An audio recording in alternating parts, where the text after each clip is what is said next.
ليه افتح ستور اونلاين وما افتحش محل؟ 5 فروق مهمه جدا ما بين ان انا افتح محل وان انا افتح ستور اونلاين، لازم تعرفهم قبل ما تفكر تعمل مشروع جديد. انا هوضب المحل ده واجهزه، ادفع فيه رقم يعني محترم، نفترض ان هي 500,000 جنيه بالبرودكت. قبل ما ابيع اول قطعه هيبقى عندي التزامات شهريه برقم محترم، خلال مثلا الشهر مبيعاتي تغطي الرقم ده وتكسبني. فتكلفه الانشاء لمكان اوفلاين النهارده تكلفه كبيره جدا، مقارنه بقى بان انا هفتح ستور اونلاين، لا انا هتكلف ربع التكلفه، تمام، ويمكن اقل، وهبيع دايركت من اول شهر هيكون عندي مبيعات. عندي كمان نقطه مهمه جدا، ان انا علشان افتح محل عايز يكون عندي تشكيله من 50 ل 60 اذا ما كانش 100 مدير.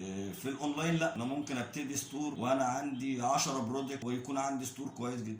المحدوديه بتاعت المكان، انا محدود بالعميل اللي بيعدي من المكان ده. بالعكس بقى في الاونلاين انا بشتغل حريه تامه في موضوع المكان. اي محل او اي مكان بيشتغل بمواعيد ثابته. حضرتك لو عندك ستور اونلاين انت ممكن تقوم من النوم الصبح تلاقي الستور عامل ارقام محترمه يعني في ساعات بسيطه جدا بالليل، فهنا انت بتشتغل 24 ساعه. لو حبيت اتوسع انا ما عنديش فرصه ان انا اتوسع غير ان انا افتح محل تاني في مكان تاني بالتزامات جديده. لكن في الاونلاين الموضوع مختلف تماما، اقدر اتوسع زي ما انا عايز. فانا بنصح الناس لو انت عايز تبتدي مشروع جديد، انا انصحك بانك تشتغل اونلاين.